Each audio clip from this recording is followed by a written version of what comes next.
अक्सर हमारे साथ होता है कि हम जो कुछ भी पढ़ते हैं उसको लंबे समय तक याद नहीं कर पाते, या तो कुछ दिन में या कुछ हफ्ते में उसको भूल जाते हैं या भूलने लगते हैं। और ऐसा एक अच्छी आदत भी है हमारी मेमोरी का, क्योंकि ये नेचुरल देन है।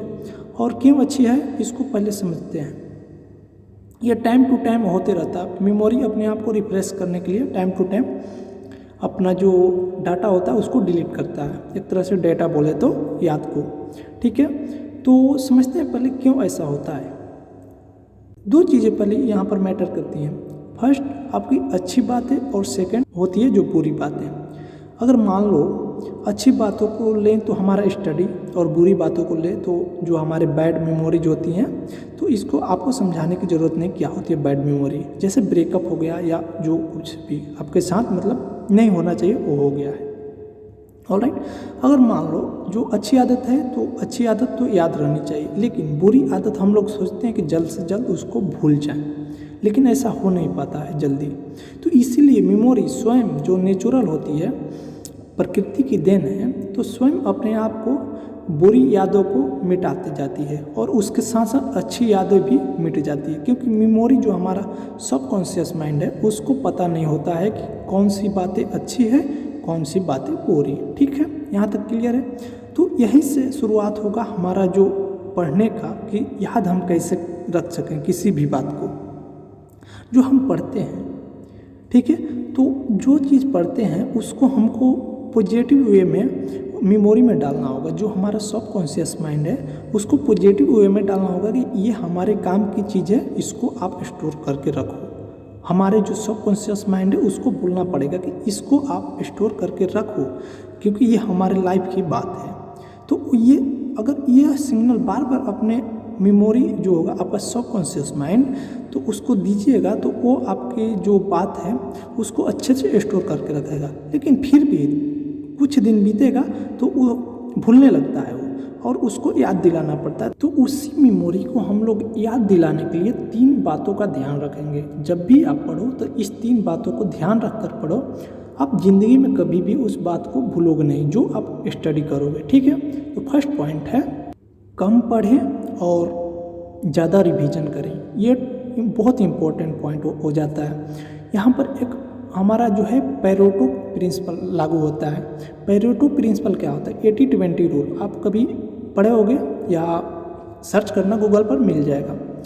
तो इस रूल में होता है कि आप तो मान लो जो आपका सिलेबस है, अगर उसको 100% मान कर चलते हैं, तो अगर वह सिलेबस आपका 100 आवर में कंप्लीट होता है, अगर मानते हैं एक एग्जांपल से, तो 100 घंटे में आपका सिलेबस कंप्लीट होता है।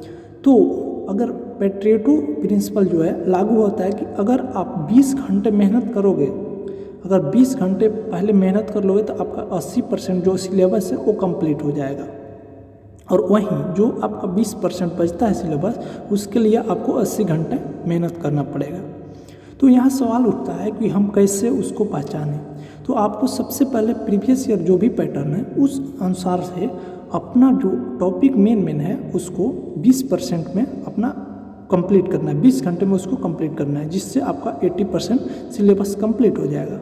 और जो बाकी बचता है 20%, उसको 80 घंटा करने की बजाय आप जो 20 घंटे हैं उसको रिवाइज करो, खूब रिवाइज करो। अगर आपको लगता है कि पूरी तरह से यह टॉपिक आपका कंप्लीट हो गया, तो आप उस पर भी शिफ्ट कर सकते हो। उसको हल्का हल्का या थोड़ा थोड़ा करके आप उसको भी बना सकते हो, जिससे आपका 100% कंप्लीट हो जाएगा। और यहाँ पर मेन इम्पोर्टेंट चीज़ आता है कि रिवीजन आपको करना है। और अगला टॉपिक यही होगा हमारा कि रिवीजन कैसे करें, कितना दिन में कितना करना है, तो उसके लिए भी रूल है। अब हमारा आता है सेकंड पॉइंट, और सेकंड पॉइंट में है रिवीजन। मोस्ट इम्पॉर्टेंट यह हर स्टूडेंट के लिए होता है जो स्टडी कर रहा है। रिवीजन बहुत इंपॉर्टेंट रोल है। जितना आप पढ़ रहे हैं उसका रिवीजन आप जरूर करें।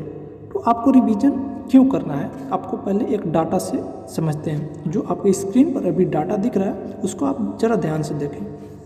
क्या होता है, जब आप कोई भी चीज़ पढ़ते हो तो उसके 20 मिनट के बाद आप 47% उसका, अगर 100% याद है तो 47% आप उसको भूल चुके हो। अगर वहीं 60 मिनट बीतता है, 1 घंटे के बाद आप 53% भूल चुके हो। और अगर 9 घंटे की बात करें तो आप 56% भूल चुके हो। वहीं एक दिन की बात करें तो 66% भूल चुके हो, और 7 दिन के बाद 75%, और अंततः 30 दिन के बाद आप 80% भूल चुके हो, और बचता कितना है आपका 20%। एक महीने के बाद आपको वो चीज़ 20% याद रहती है। तो करना क्या है, बहुत सिंपल है। जो भी आप पढ़े हो उसको, अगर सुबह में कोई चीज़ पढ़ो तो उसको शाम को एक बार रिवाइज कर लो, जिससे आपका जो 53% जो था भूलने की, वो जो रेशियो वो कम हो जाएगा। मतलब 53% आपको याद ही रहेगा, भूलिएगा नहीं। और वहीं फिर अगले दिन उसी चीज़ को आप याद करो, जिससे आपका जो 66% भूल रहे थे वो भी नहीं भूलिएगा। और फिर 7 दिन के बाद याद करें, और फिर वही चीज़ 30 दिन के बाद रिवीजन कर लें। तो इस तरह से आपका वो टॉपिक हो गया आपके हाथ में हमेशा के लिए। और थर्ड टॉपिक जो है हमारा थर्ड, तो इसमें आपका आता है विजुअलाइजेशन। जो विजुअलाइजेशन होता है ये बहुत ही काम की होती है, और इसको हर एक स्टूडेंट को ध्यान में रखकर पढ़ना होता है। देखिए इसमें क्या होता है, अगर कोई भी चीज़ आप पढ़ रहे हो उसको आप इमेजिन करके पढ़ो। जैसे मान लो हड़प्पा सभ्यता की हम बात करते हैं, अगर हम बुक से पढ़ेंगे हड़प्पा सभ्यता, तो हड़प्पा सभ्यता क्या है उसके बारे में हमको पता नहीं चलेगा। क्या है हड़प्पा, कैसे है, क्या है, उसको रट लोगे ठीक है, लेकिन लॉन्ग टाइम तक ये याद नहीं रहेगा। तो इसीलिए आप एक काम कर सकते हो, हड़प्पा सभ्यता को आप एक बार पढ़ लो, उसके बाद उसका विजुअलाइजेशन करो। या तो यूट्यूब पर जा सकते हो या गूगल से आप इमेजेस देख सकते हो कि कैसा था हड़प्पा और क्या है उसमें कौन कौन सी बातें हैं। तो इस तरह से आप हड़प्पा को देख सकते हो अपने नज़रों के सामने। तो आपको एक माइंड में इमेजिन हो जाता है, क्योंकि जो हमारा सबकॉन्शियस माइंड है ना, बहुत ही एकदम अलग ही किस्म का मैकेनिज्म होता है। कोई आज तक उसको समझ नहीं पाया है। और उसको एक चीज़ लेकिन सब लोग समझते हैं कि जो हमारा सबकॉन्शियस माइंड है वो विजुअल चीज़ों को बहुत अच्छे से याद करता है। अगर मैं आपके सामने एक लड़की का नाम लूँ सोनाली, तो आपको वो नाम बहुत दिन तक याद नहीं रहेगा। अगर वहीं आप सोनाली से मिल लेते हो, तो सोनाली से मिल लिए तो वो ज़्यादा दिन तक आपको याद रहेगी, क्योंकि उसके साथ और भी घटनाएं उसके साथ साथ होगी। बात करोगे, कुछ और भी अलग अलग चीज़ें होगी, तो परिचय करोगे। तो इस तरह से आप विजुअलाइज करो। तो ये 3 टॉपिक थे जो कि आप अपने लाइफ में यूज करके आप लंबे समय तक चीज़ों को याद रख सकते हो। तो उम्मीद है कि आपको यह फ़ायदा करेगा, क्योंकि ये जो भी बातें हमने बताई आपको अपना खुद का एक्सपीरियंस और कुछ जो बुक्स हैं ऑथेंटिक वहाँ से है, तो आप इस पर ट्रस्ट कर सकते हो। उम्मीद है कि आपको ये पसंद आएगा।